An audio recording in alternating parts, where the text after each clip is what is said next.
moi je vais revenir sur quelque chose, parce que depuis le début de l'année, il n'y a pas eu de victoire pour l'instant, il y a eu 2 points.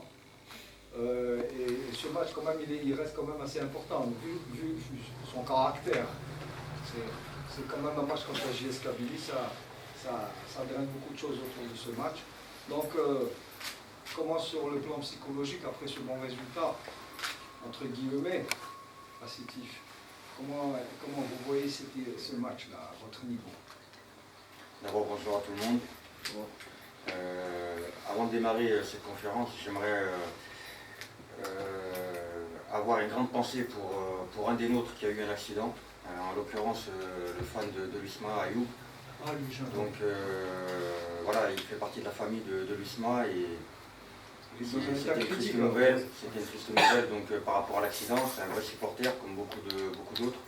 Donc j'aimerais apporter tout mon soutien au nom de l'USMA, au nom du groupe, au nom du staff, au nom des joueurs, à toute sa famille et tous ses proches. J'espère qu'il se rétablira et qu'il aura de meilleurs jours pour lui. Voilà, ça serait la parenthèse. Après, concernant le match de la JSK, on le prépare comme les autres rencontres. C'est vrai qu'on n'a pas encore gagné en 2016. Maintenant, il faut savoir faire le dos rond quand tout va moins bien, faire preuve de patience, continuer à travailler pour aller de l'avant. Maintenant, vous savez, la JSK, c'est un adversaire qui n'est plus à présenter, c'est un grand d'Afrique avec un très beau palmarès. L'USMA, c'est aussi un grand d'Afrique, donc aussi avec un beau palmarès. Je pense que ça va être une belle affiche et un beau match entre 2 belles équipes. Nous, on espère produire le plus beau jeu possible et récupérer les 3 points à domicile. Le résultat que la victoire serait problématique? On ne va pas parler de problème s'il y a un autre résultat qu'une victoire, non. Il faut voir le contenu de la rencontre, ce qu'on est capable de produire. Les joueurs sont capables de produire un très beau jeu. Maintenant, le jeu n'est pas satisfaisant aujourd'hui. Je ne suis pas satisfait de ce qu'on produit dans les rencontres. Maintenant, comme je l'ai dit tout à l'heure, il faut faire preuve de modestie, d'humilité, et même si on a un grand club, même si on a une grande équipe, quand ça va moins bien, il faut savoir l'accepter. On peut pas produire tous les jours, tous les matchs, un football de haut niveau. Ça arrive à toutes les grandes nations. Le plus important, c'est de faire le dos rond, accepter cette situation aujourd'hui et attendre des jours meilleurs. Maintenant, il est clair que quand on est dans un club comme l'USMA, on pense à une chose, c'est la victoire. On ne pense pas à un autre résultat, surtout à la maison. Coach, ça n'a pas entamé le groupe dans le doute les deux derniers matchs? Non, il n'y a aucun doute qui s'est installé dans le groupe, mais vraiment aucun. Vous savez, on est des compétiteurs. On sait que toutes les écuries, que ce soit dans notre championnat ou dans d'autres championnats, arrivent à un moment donné, dans une saison, elles ont un coup de moins bien. Donc, et c'est une situation, un passage qu'il faut savoir gérer du mieux possible pour repartir de l'avant. Donc non, il ne faut pas laisser le doute s'installer, surtout pas. En tout cas moi, en tant qu'entraîneur, je ne laisse pas le doute s'installer dans la tête, dans l'esprit de mes joueurs. Il y a autre question. Quels sont les principaux points que vous avez retenus, notamment parce que vous parlez du rendement de cette équipe, c'est vrai que moi-même je l'avais, tout le monde d'ailleurs, il y a eu un fléchissement au niveau de jeu, mais on a vu consécutif quand même cette équipe de l'USMA d'Alger, notamment en seconde mi-temps, donc il y a certainement, vous êtes mieux placé que tout le monde pour savoir quelles sont les carences actuelles. On a vu cette défense qui commence vraiment à paniquer. Est-ce que c'est dû à un contexte du match ou bien il y a un coup de mou? Non, c'est pas un problème de défense, c'est un problème collectif. Ah. Voilà, c'est surtout un problème collectif. Après, vous savez, il ne faut pas oublier qu'on sort d'une saison très pénible l'année dernière, donc il y a encore des traumatismes cette saison, rien n'est parti. Je veux dire, c'est pas comme ça, en quelques mois, qu'on va changer toute une vie dans un club. Ça prend du temps, on est sur la bonne voie, on a fait de très belles choses cette saison. Maintenant, je pense que c'est simplement un coup de mou. Les joueurs, vous savez, ils ont beaucoup joué. Ils sont entraînés vraiment très dur. Voilà, c'est un coup de mou, un mauvais passage, bien que les résultats soient là. Quand je parle de mauvais passage, je ne parle pas au niveau comptable.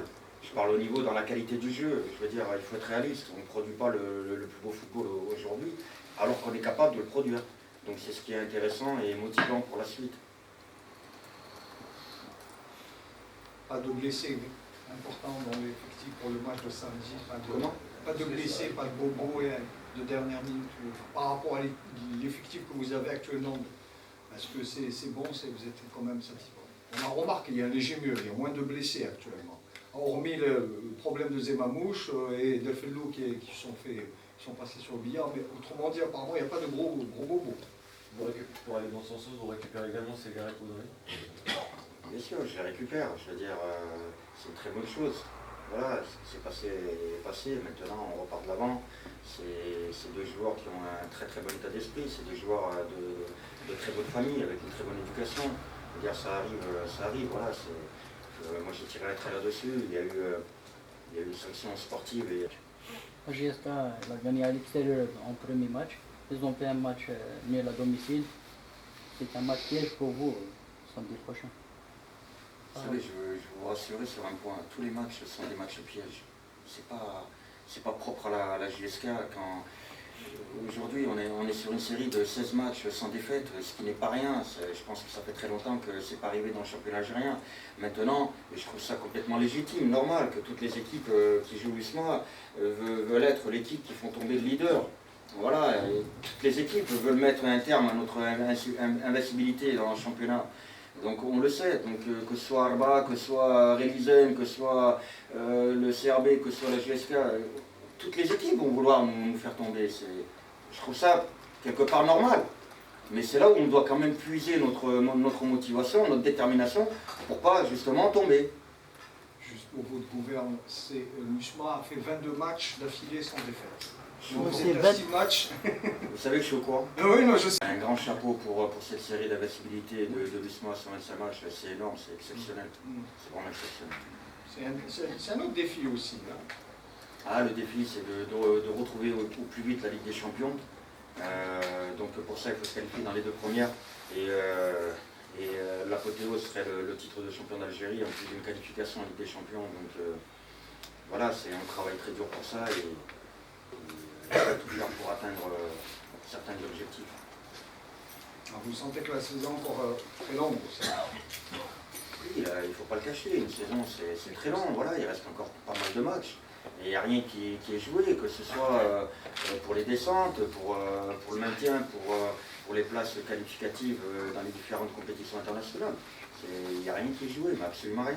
Vous commencez à parler avec vous joueurs inconsciemment, avec cet avantage quand même qui est probant quand même. Il est conséquent de 8 points. Hein. Il aurait été 11 ou 10, c'est la même chose. Mais est-ce qu'entre vous, ça commence à parler, dire oui, maintenant la phase retourne à 8 points, ça joue sur le moral? C'est psychologiquement positif ou bien ça a double tranche, ce que je veux dire. Vous sentez? Je ne parle jamais de 8 points d'avance, de 10 points d'avance, non, je ne parle jamais de ça. Moi, le discours que je tiens aux joueurs, c'est toujours le même. Le respect de nos supporters qui sont fabuleux, le respect de notre président, le respect du maillot. C'est plutôt un discours axé sur ce plan-là, mais pas au niveau des points d'avance. On part sur le principe qu'on a 8 points d'avance, on peut commettre une très très belle bêtise en pensant qu'on a gagné le titre et puis on risque de tomber de très haut. Non, moi j'avais demandé à mes joueurs, j'avais exigé même d'oublier cette phase allée où on a 8 points d'avance et repartir comme si on était à 0 points, à égalité avec toutes les autres équipes. Et je vais même vous dire, l'idéal c'est de partir dans un état d'esprit où on a un retard par rapport aux 2 places qualificatives pour la Ligue des Champions. Si on a cet état d'esprit-là dans la tête, on continue à travailler, à être déterminé, ambitieux, et on fait tout pour revenir, pour recoller au peloton de tête. C'est l'image, bien sûr. Hein. Mais, pour rester sur le match, s'il vous plaît, vous avez une idée sur votre adversaire, GSK? Est-ce que vous avez décortiqué le jeu de cette équipe? Vous avez parlé à vos joueurs? Oui, dès qu'on a terminé le match de Sétif, on s'est tout de suite plongé sur le match de la GSK. Après, j'ai pour habitude de ne pas partir dans l'inconnu quand on fait un match, qu'il soit amical ou un match de championnat. Je veux dire, vous savez, quand on prépare un match amical, on le prépare de la même manière qu'un match de championnat, donc avec tous les ingrédients qu'il faut. C'est la raison pour laquelle, oui, on prépare très très bien ce match, on essaie de mettre tous les ingrédients nécessaires pour le gagner. On appelle ça une analyse systémique de la performance. Donc j'essaie de faire en sorte de négliger aucun des paramètres. Comme ça, après, pendant le match, à la fin des 90 minutes...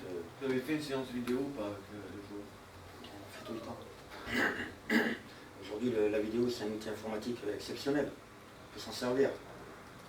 C'est primordial, c'est vraiment une nécessité dans un club aujourd'hui.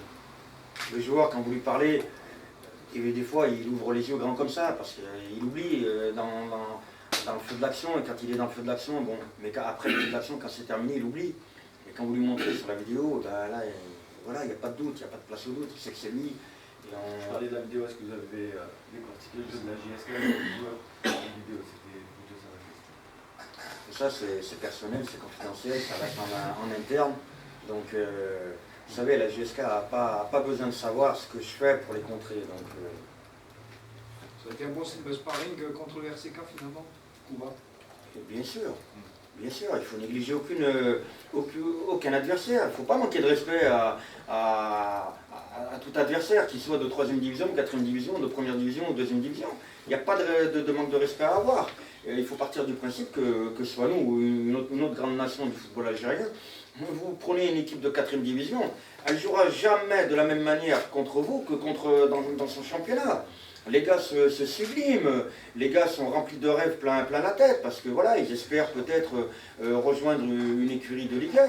C'est toujours des matchs intéressants. On a joué contre cette belle équipe qui a tout donné pendant 90 minutes, qui n'a rien lâché. Et puis je leur souhaite bon vent dans leur championnat d'ailleurs. Donnons la chance de Miftah. Parce que tu peux jouer contre le GSK. Alors, Tu joues, Moustapha? Tu joues. il est là, Mokhtar. Je vais l'intégrer dans le groupe des 18, donc je fais un scoop aujourd'hui. Sois le bienvenu dans le groupe des 18. Mais lui, il n'était pas au courant, il vient de l'apprendre. Il vient de l'apprendre. Donc, non, pour être très sérieux, il a été victime d'une petite douleur, une blessure au genou. Il fait des soins et il se remet en route tout doucement, et puis on verra dans les 2-3 prochains jours ce qu'il en est. Voilà. Ça va